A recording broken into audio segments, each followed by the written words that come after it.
Hello, আসসালামু আলাইকুম। আহ কেমন আছেন ভাই বোনেরা? আশা করি সবাই ভালো আছেন। আজকে যে বিষয়টা নিয়ে আলোচনা করব ওইটা হলো ভারতে ৩ জন নিহত হইছে। ২ জন বাংলাদেশী সন্দেহে, ১ জন চাইনিজ সন্দেহে। এখন এগুলা নিয়ে আজকে আলোচনা আরকি।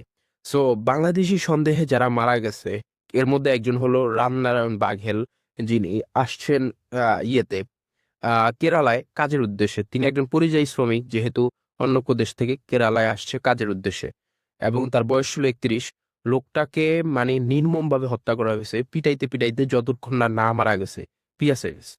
এখন কেন লোকটার দোষ কি? লোকটার দোষ হলো লোকটা বাংলাতে কথা বলে এবং দেখতে অনেকটা বাংলাদেশীদের মতো। তাই বাংলাদেশী সন্দেহে তাকে পিটাইয়া মারা হইছে। ঠিক আছে? এবং সে বলার চেষ্টা করছে যে, "আমি বাংলাদেশী না, আমি ভারতীয়।" এখন তিনি একজন, ধরেন আমাদের বাংলাদেশের কিছু শ্রমিক আছে, যারা আরকি একটু মানে পড়ালেখায় নাই, অতটা ইয়া নাই, কাগজপত্রের হিসাব বুঝে না। যেহেতু তার কাছে হয়তোবা আইডি কার্ড বা কিছু ছিল না, সে দেখাইতেও পারে নাই। তার কারণে এবং বাংলাদেশী সন্দেহে তাকে নন-স্টপ পিটাইয়া একদম মারা হইছে। যেরকমটা আবরার ফাহাদের সাথে করা হয়েছিল যে, পিটাইতে, পিটাইতে যতক্ষণ না মারা গেছে ততক্ষণ পর্যন্ত পিটাইতে, পিটাইতে মারা হইছে। ওরকম কাজটাই ওই রামনারায়ণ বাঘেলের সাথে করা হইছে ১৭ই ডিসেম্বর ২০২৫। একটা লোক, আরেকটা ছেলে ছিল যে আসছিল উড়িষ্যায়। ঠিক আছে? উড়িষ্যা আসছিল মুর্শিদাবাদ থেকে। পোলাটা মুসলিম, জুয়েল রানা নাম, এবং তার বয়স হলো ১৯ থেকে ২০ বছর। এবং তাকে এবং তার বন্ধুকে, ২ বন্ধুকে, তারাও মুর্শিদাবাদ থেকে আসছিল। ওকে পিটাইতে, পিটাইতে মারা হইছে এবং যেই ২ বন্ধু ওদেরকে আহত করা হইছে মানে মারাত্মকভাবে।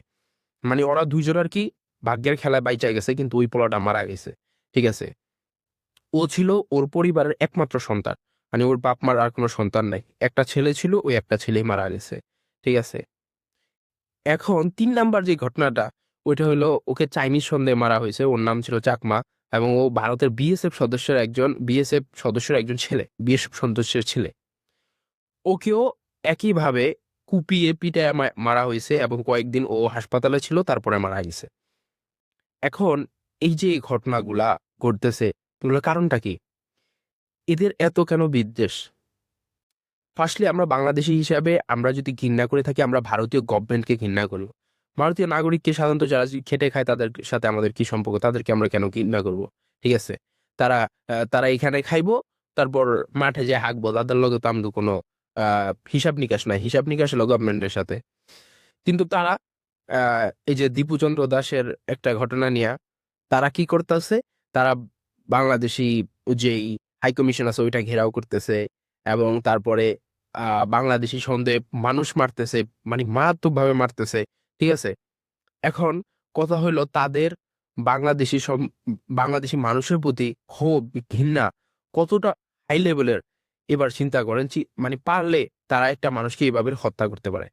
এবং যারা মানুষগুলোর হত্যা করছে তারা অবশ্যই বিজেপির সদস্য, নরেন্দ্র মোদীর চেলা বাহিনী। এবং তাদের যখন তাদের হিস্ট্রি ঘাটা হইছে, তাদের প্রত্যেক জনের নামে ৩ থেকে ৪ টা মামলা আছে থানায়। তাহলে তারা হলো ক্রিমিনাল। ঠিক আছে? এবং তারা ক্রিমিনাল, তাদের থাকার কথা জেলে, কিন্তু তারা তারা বাইরে মানুষকে মাইরা বেড়াইতেছে। তো এগুলোর কোনো বিচার নাই। এগুলো এখান দিয়ে ঢুকাইবো, পরে দিয়া বাইর করে দিবো। এগুলোর কোনো বিচার না।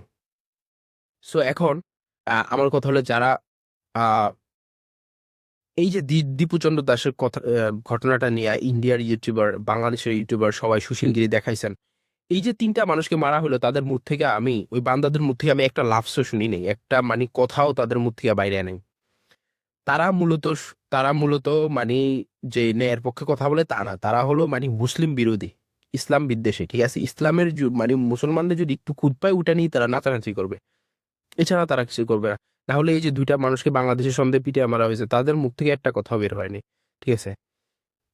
এবং আরেকটা যে কথা, যে যারা বাংলাদেশ থেকে ভারতে যাচ্ছেন চিকিৎসার উদ্দেশ্যে, আমি তাদেরকে করজোড়ে অনুরোধ করব যে আপনারা যায়েন না। ও এখন খুবই অনিরাপদ। কারণ বাংলাদেশী সন্দেহে যারা না তারই মারা হইতাছে। ঠিক আছে? আপনারা দয়া করে যায়েন না। ঠিক আছে?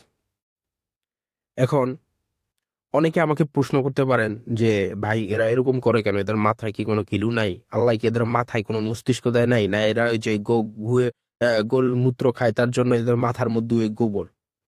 এখন আমি বলি এদের মাথায় কতটুকু গোবর, ঠিক আছে?